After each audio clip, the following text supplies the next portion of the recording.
Well, I just wanted to take this time and say thank you for allowing me to meet with you and Sure. film it and everything. Mm-hmm. It means a lot, especially since it's for my for a project. You could have just said no. So I wanted to thank you. Yep. So I just wanted to start off with some easy questions like, who are you? Could you introduce yourself? Well, you're gonna have to do better with don't lead me into things. Just going question at a time. All right. Who am I? Yes. I'm Bill Lundstrom, co-founder of Wheelchair Lacrosse USA. All right. When did you start Wheelchair Lacrosse USA? It started in 2009 with our first inkling of if it's an option or not. Okay. So you started in 2009, as yeah, just as an organization. So we, over the years, at one point I had started a nonprofit for people with disabilities go fishing. Right, we had the boat, and we started fighting chair sports. You know what a fighting chair is when you're fishing? You have that No. thing that you're locked into the boat, and you have this thing, and then you're this big harness. And so taking that aspect of it into fighting chair and allowing people in their chair to fight fish. Right. Okay. So we took people fishing, and that all kind of fell through because a lot of different reasons. And so in 2009 we kind of did the name change to bring that idea into something more real, Wheelchair Lacrosse USA, and been working under that entity since then. Okay. What inspired you to develop this program for helping others in a similar situation? Do you even? I don't know that you even know the story that we always tell about the hows and the whys, right? Of how Wheelchair Lacrosse ever came to be. So, you could probably see on all these different videos that I'm sure your mother is showing me, but I might as well go and tell you what it is. So, I got hurt in 2002. My buddy Ryan was hurt in 1990, something like that, and he lived in Steamboat Springs, where he was a competitive tennis player in a wheelchair and doing all these different things. And his tennis coach, her husband, was a lacrosse coach. And when you play wheelchair tennis, you have the stick in your hand or the racket in your hand, and you push around and you don't just put it on your lap. And so he's and dealing with the husband and throwing the ball around, he's well, why is this not being done? There was no real reason to it, and so he's playing around with that idea, and then it just it didn't go anywhere. Stopped playing tennis competitively. He moved to San Diego, and he was hearing about this guy, me, who does a lot of the same things. We ski, we fish, we've been athletes. And I was hearing the same thing about Ryan. And so we were doing this, working at this, a golf tournament fundraiser. And we were shooting the shit and kind of killing time. He's we talked about skiing, and so he got me to go to this ski camp in Steamboat, which was this 2009. And we went to this, there's a bunch of other guys from across the country, and a lot of them are East Coast, and lacrosse is an East Coast thing. And they went through and just drops the bomb and says, what do you guys think? What do you guys do in the off season?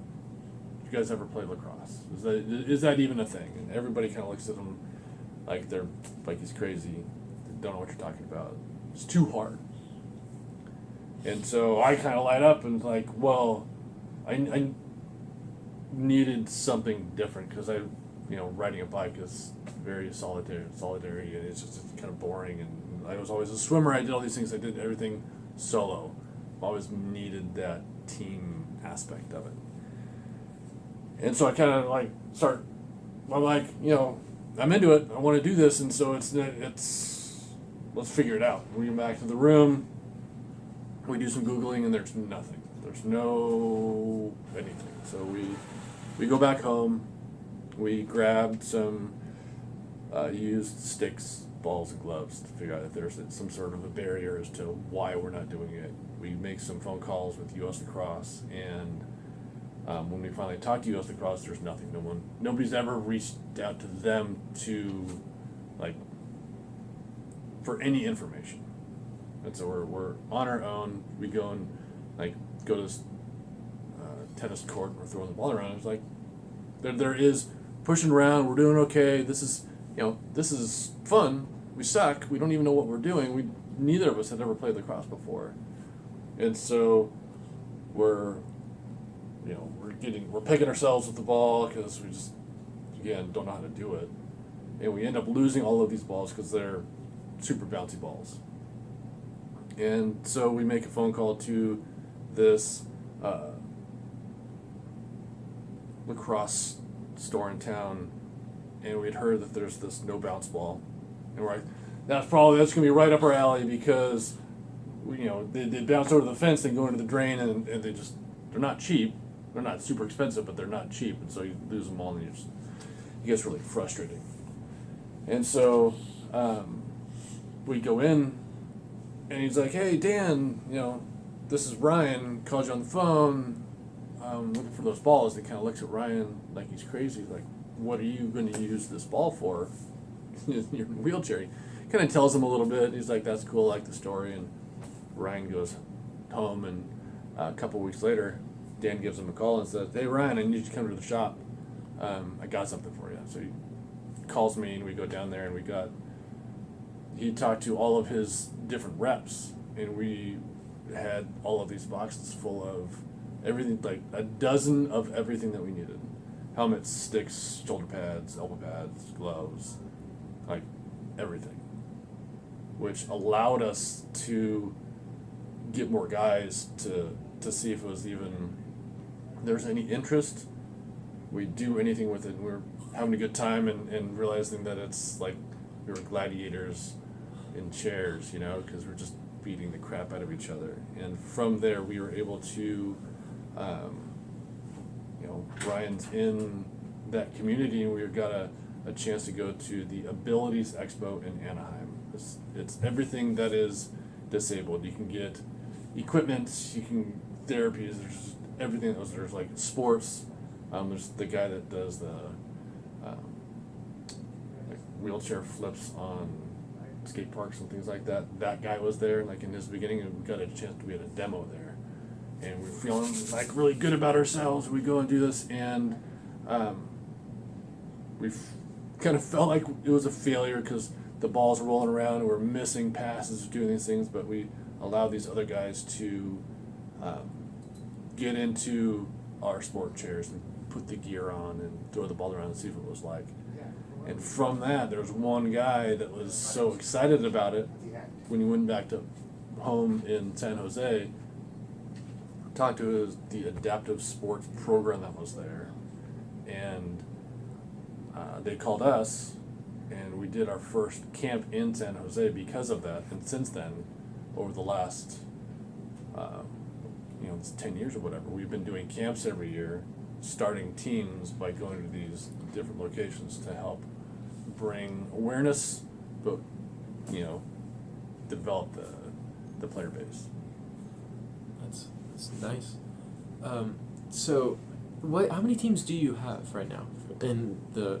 So there are probably, if we're going to talk competitive teams, there's going to be 12 to 14. Okay. But there's something like 20 different programs that have been started across the country that at some level, whether they're competing or it's just like a rec or you just use it as some sort of a therapy. Okay.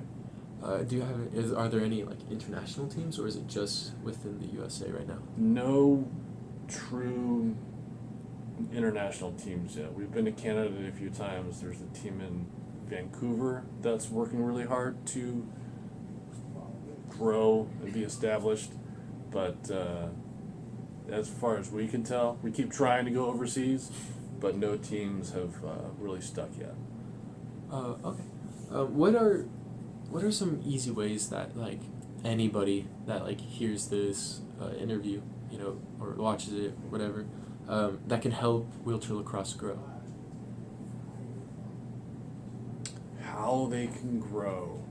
So that's a tough one. So, you know, you have dedicated teams, which is kind of comes where we do these camps. You got to find somebody that's really interested and really wants to do it. We have people like this one guy in Maine on Facebook. Every time we have an event or a picture, whatever, he's like, I need this in Maine, and we'll reach out and we're like, okay, you know, you need to. We want to go to Maine too, and we want there to be. You need at least one person. You really need two people that are really driven to make it work, and then you need the adaptive sports program that's going to go and help like facilitate. Just because you like it doesn't mean you have all of the gear, and somehow you need to get all the gear and the venue. You know, the chairs are all expensive, so you need to find that adaptive program that's willing to do it. You need the other people that are willing to make that push. Okay. And that adaptive sports program oftentimes has the athletes that would be needed to have a team, because there's only so many adaptive like wheelchair sports that are there, and a lot of them compete with each other. You have sled hockey, which is, you know, hockey on ice, and then basketball. Basketball's huge, and its season goes from like September to April, and there's sled hockey in there, so there's like that little bit of a gap in the typical lacrosse season's gonna be in that March through June, and you start eating away at some of the athletes, and everybody thinks they're Kobe Bryant or LeBron, and so it's really hard to go and steal those athletes. So we pushed our season a little bit, so it's really a summer season, and so now we can have all of these other people, all the sled hockey people and all the basketball people and all the softball people and whatever to come out and play. Okay. So I had one, but I forgot it. So with You know where to find yeah. So when so what would you say is the appeal to wheelchair lacrosse opposed to like you know, wheelchair basketball or just any other sport? It's really the physicality of it. Really, there's no other full contact sport for paraplegics. The quads have quad rugby, murder ball. You ever heard that? No. Google it. MTV did this thing, murder ball. It's all about the quad rugby, the sport, and they really just beat the crap out of each other. They try to break stuff. That's kind of part of the fun. And I can't do it because I'm too able. We probably hurt each other more than would be necessary. So there's basketball, they say, oh, there's contact, but there's no real contact. You know, you touch them too much to foul and all those things. So there's no full contact aggression style sport, which is really where lacrosse fits into this. So going off that, are the players as aggressive as the sport, or are they more like welcoming to newcomers? Or that's a really good question. So doing these camps, say you have 20 people, like the attrition is, if you're lucky, it's like 50%, maybe less, because it's not for everybody. Some people don't like the beating. Some people do like the beating. Like me, I have become accustomed to it, that I kind of miss it. I need that really hard charging. Even if I take a beating, that's okay, because that's, you know, the mentality. Yeah, it's not for everybody. You need to find the right people that are just willing to play the part. And we've found that over the years we were just chopping wood. We were just beating the crap out of each other. But the more skillful you are, the less beating that you get. Right? Yeah. You get there's always going to be some of it, but if you can keep the ball up, they can't get you because the ball's already gone. Yes. So, what does the community look like for wheelchair lacrosse? Is it very supportive? Is it, lacrosse in general is pretty small, close knit, and everybody's been supportive from the beginning. It's just there's not a whole lot of they look at you weird. There's no poo-pooing of what you're trying to do. Because the cross is not overly well known nationally. They're just anybody they can get. The more athletes, the more people playing lacrosse, the better. Okay. So are there any lacrosse athletes that come from just normal lacrosse that come to wheelchair lacrosse and stay? Yeah, we have, yeah. So, as you well know, there's a lot of times that you have to do community service. And we've had some kids through high school that'll come out and play lacrosse to get their community service. It's like the cheap way of doing it because you're having a good time playing the sport that you want, and it doesn't take a lot to go and donate their time to help us out, right? And when we ask you to go and help out, it's not just taking the gear out, setting things up. It's I want to put you in a chair and go and play. Yeah. And a lot of those kids will stick with it and become very, very good lacrosse players. In the wheelchair lacrosse Yeah. world? Well, so they will take that wheelchair lacrosse version of it. They get better, but when they go to play with their club team or high school team, their skill level has increased because of how we play. Oh, okay. That's cool. Yeah, it's been. We had one kid, for instance, that came in when he was a freshman, and he struggled, and went to play with his club team and didn't like it. There was too much yelling, too hard, all those things. But he played with us for a year, 18 months, and when he finally went back to the team, his stick skills were exceptional. He'd become very, very good, and he's getting bigger and stronger by just being a kid. Yeah. But he became a starter and had a very important part on the team. That's amazing. Yeah, it's pretty cool. So how is the recent outbreak of COVID-19 that we hear everywhere? How has that affected you guys? I mean, like everybody else, we pretty much shut down operations. You can get through and kind of skirt the system a little bit and say we're less than 10 people in a group. But at the same time, who really wants to roll the dice and make it easier to transmit the virus if there's one of us or the other, and it's just when it becomes not worth it. Yeah. And like everybody else, we're shut down and not playing anymore, because for able-bodied person, healthy, you can get sick and you can't deal with it. For the paraplegic like me, my lung capacity's diminished. I have a harder time clearing, and so if I get sick, it's probably going to be a lot harder for me to beat it. I'll have to keep that in mind. So that reminds me, how many people are on a wheelchair lacrosse team? So for if you play against another team, how many are on the... Yeah, it's 8-on-8.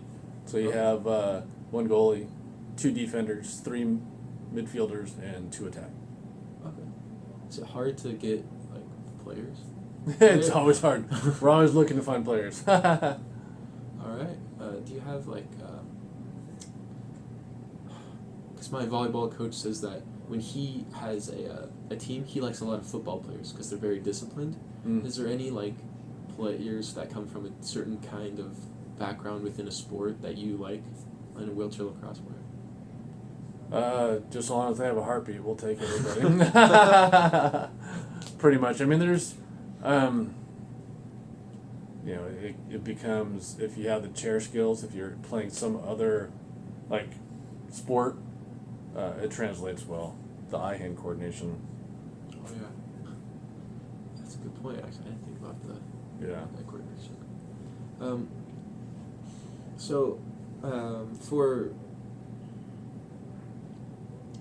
For this year, what are your like goals for wheelchair lacrosse for this year?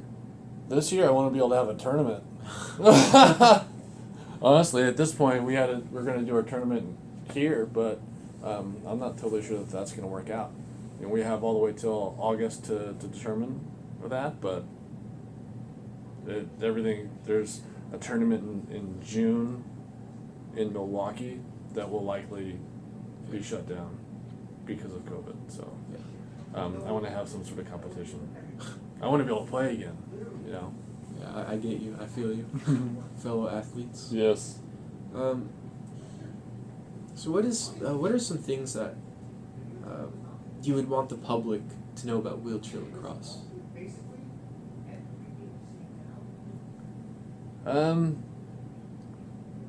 It's funny. It's we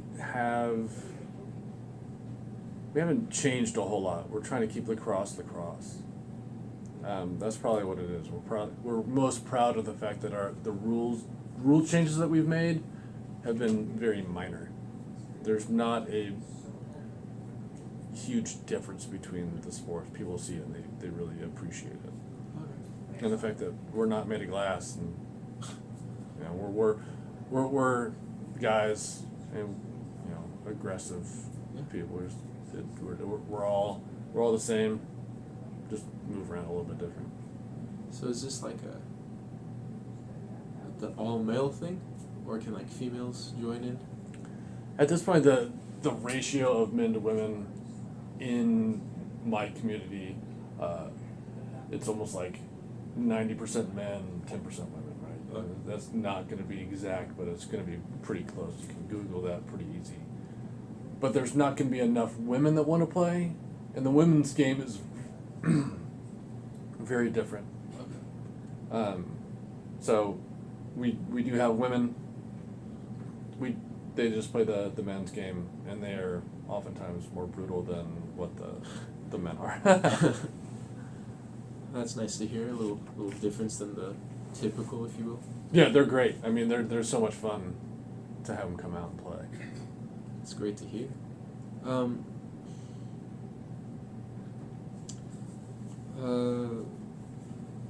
What is the difference between Wheelchair Lacrosse USA and the Rolling Seals Wheelchair Lacrosse?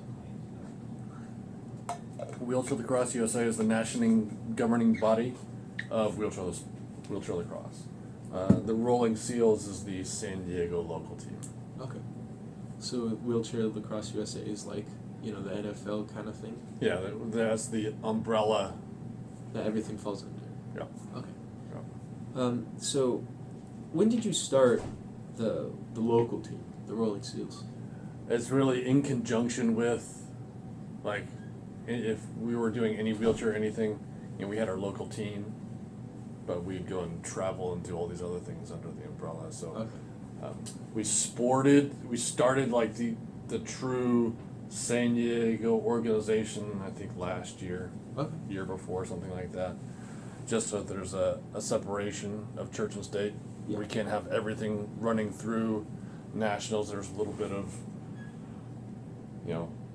if we were getting jerseys or we're getting anything, to think that nationals is paying for the San Diego team, when it was quite the difference. It was the San Diego team was really paying for nationals. Okay. So I want to kind of shift it towards you, more focus on you. Okay. I heard that you got the in 2012 you won the Victories of Spirit Award from Sharp Healthcare, which I've heard is quite an honor. What did receiving this award mean to you?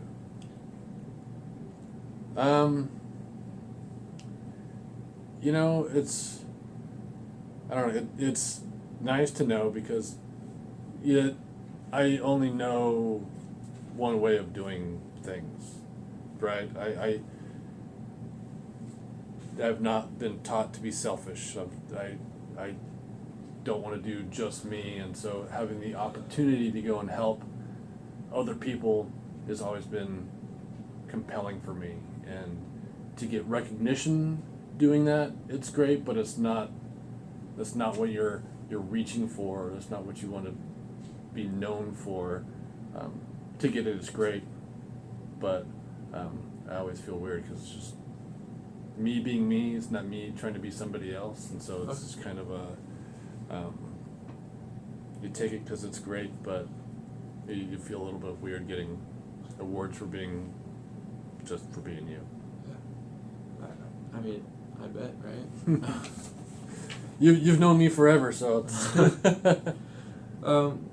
so what were some of the challenges? And tell me if anything is too uncomfortable. We won't cover it. But what were some of the challenges that you faced when you were transitioning from being able-bodied to So was injured in a motorcycle accident. Had a spinal cord injury, had a traumatic brain injury, and a stroke. So it's kind of a lot of different things going on at all at the same time. Learning how to move and be independent in being paralyzed is one thing. I also had to learn how to learn how to swallow, communicate again. I had to basically learn how to talk again, go through speech therapy and all that. I would say that would be the most difficult thing for me, honestly, because unable to communicate was really hard, and I still have the it's not the backup, but it's just the lingering effects of it are still here now. And obviously the paralysis is still here. Physically that was easier to move on, but then there's always the emotional state of your life has changed, and so trying to get through that. That was probably shorter time frame than the speech, maybe only because I'm still dealing with the speech now, but yeah, I'd say speech is hard. The learning how to go and move around. If I didn't have my hands, I would have a different opinion on that, because not being able to grab and do some things, if I was a quad, it's more of a challenge. So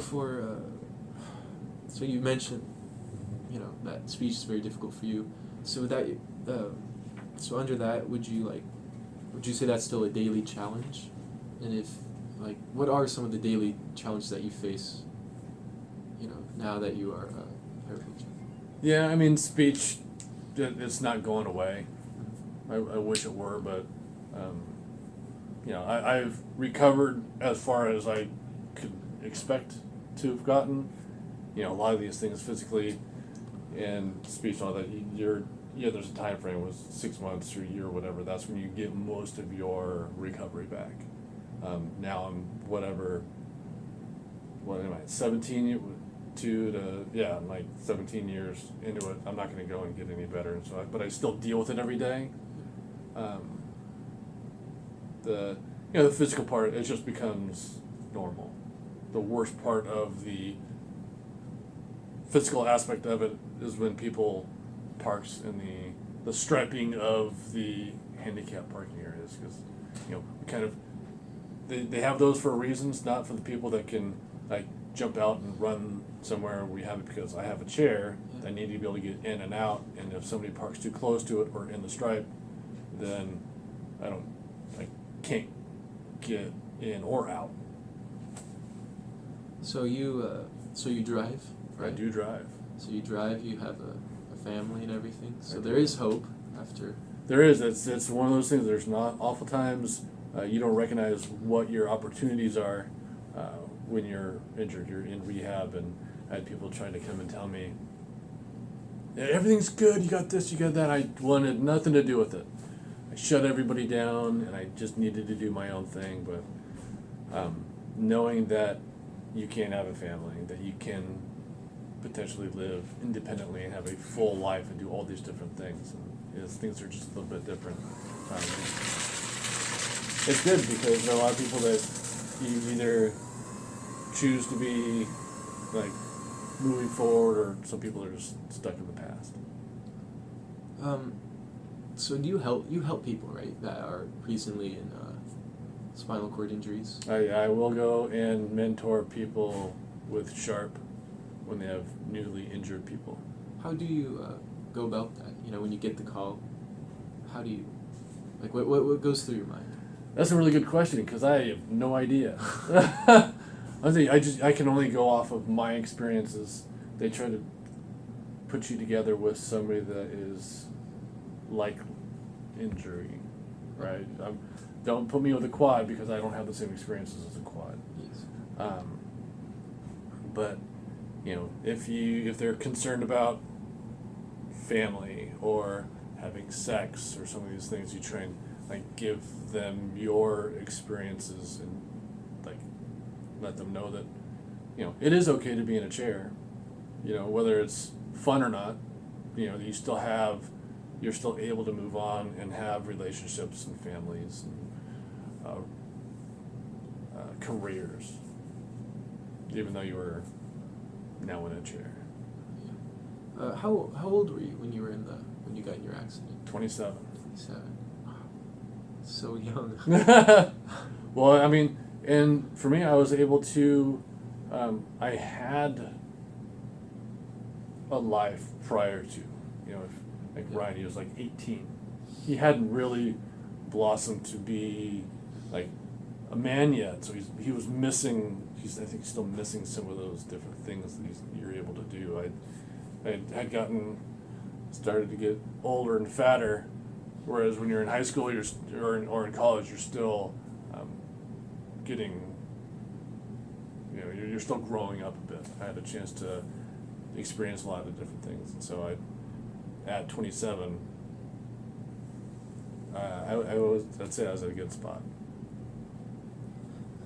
That's really good to hear, rather than being like, because you know, I've known you my entire life for being, I've never, like, I thought that you were in the chair before I was born, because, you know, I've always known you in the, Yeah. but my mom was showing me pictures and it's like, oh no, he was in it after. Yeah. It's just wild, I guess, for me Yeah. to think about it like that.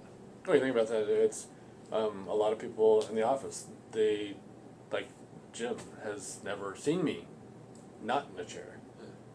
You know, my kids has never seen me not in a chair. That's just what he knows. Is it more, so how tall are you? 6'4", How tall is Ryan? like 6 foot, 6'3", maybe, or 6'1". I was just wondering, like, how is it, do you think it's more difficult for you in a chair because you're taller than compared to someone that is a little bit shorter? Not necessarily. So, you know, the chairs are designed to the size of the person, Okay. right? They're not going to give a big chair to a little guy to a big chair, you know, Yeah. vice versa. I can reach everything. You know, I can reach more than like some of the little people. Yeah. So I would say that being bigger may be easier, but getting into a small vehicle sucks, as you well know. Yeah. That trying to do some of those things, that it becomes not as easy. But I can get into a bigger vehicle than what some of the little people can.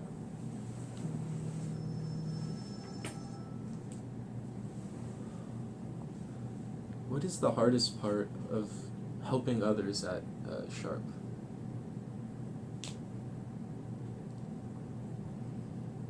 I don't know. I mean, that's a tough one because I don't know what the hardest part would be. I guess you go and meet with them, and then you're like, "Here's my card. Call me later if you need anything," and nobody ever calls you back. That'd probably that'd be the worst part.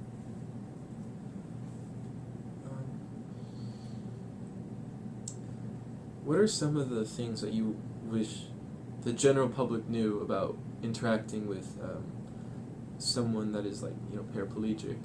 Because I've heard that you in Jim Belt will go out, you'll be in a restaurant, and then someone will come up and say, "Thank you for your service." Yeah, and so that's an interesting part. There's a lot of different things that just because you're in a chair doesn't mean you've been in the military, that you were like shot or anything like that. It's not wrong, but it's interesting. That when you not everybody has the same needs when you're going out, right? To go to your point with going to a gym or whatever, like getting in a door, out a door. Don't make it weird, like you're in a rush to get the door open for you. Some people need that though. Like if I'm gonna go out there, I'm gonna open the door. I can get into the bathroom. If I got into the bathroom, I'm good. People don't need to ask me if I need any help. Like, how are you going to go and help me in the bathroom or holding the doors? Like, if I can get in, I can get back out. Yeah. What else? Oh, and it's hard because I'm at one elevation. Like when I go and talk to you, you're big, and so I'm kind of doing this. If you can try and find some way to, like, either not be too close or have enough space so we can, like, I'm not craning my neck a little bit. And if you are with somebody, like, say you and I are together and we go and talk to somebody else, you'll find that other person will look to you to ask a question about me. Right? Because they feel like the royal we need help with things. I'm like, this guy ask me a question. Does he need? I'm like, no, you can just directly ask me. It's okay. Yeah. I'm not. It's just some people don't know what to do with themselves. Yeah. I mean, it is. I mean, like my teacher said, when I was saying I'm going to do this, he was like, "Well, it's not really, an actual problem, is it?" What? He's like, because I think he wanted to hear something like homeless or a big problem that we hear on the news every day. But that's why I wanted to do this, because it's like a smaller. I mean, it's not something in the mainstream, I'll say. Yeah. So that's why I wanted to like really do this, Well, and you'll find you can Google and do some different things like interaction with people in wheelchairs, relationships for people in wheelchairs, and get some different questions and needs and thoughts of people that are like doing this, because there's a lot that goes into it. Disabilities range by a lot, right? The physically to the mentally to the social, just everything, right? And so you go and get going with a parent in my situation. I mean, a lot of people won't hire somebody like me, or somebody won't date somebody like me. It's scary, and I don't know what to do with this, and there's too many questions that go unanswered or even unasked because they just don't want to deal with it. Where you can find the best person in the world by just having conversation. Yeah. If you go and have a chance to, you don't make it weird when you ask a question, but if you're like truly interested about something, I'm like, you can sit down, have a conversation, so we're like at the same level. Yeah. Try not to be like, don't talk down, don't demean them because of what I mean. You go and like try to talk shit. I mean, we're gonna give it right back. Yep. All right, that's all I got. Thank you. That's it. Yep.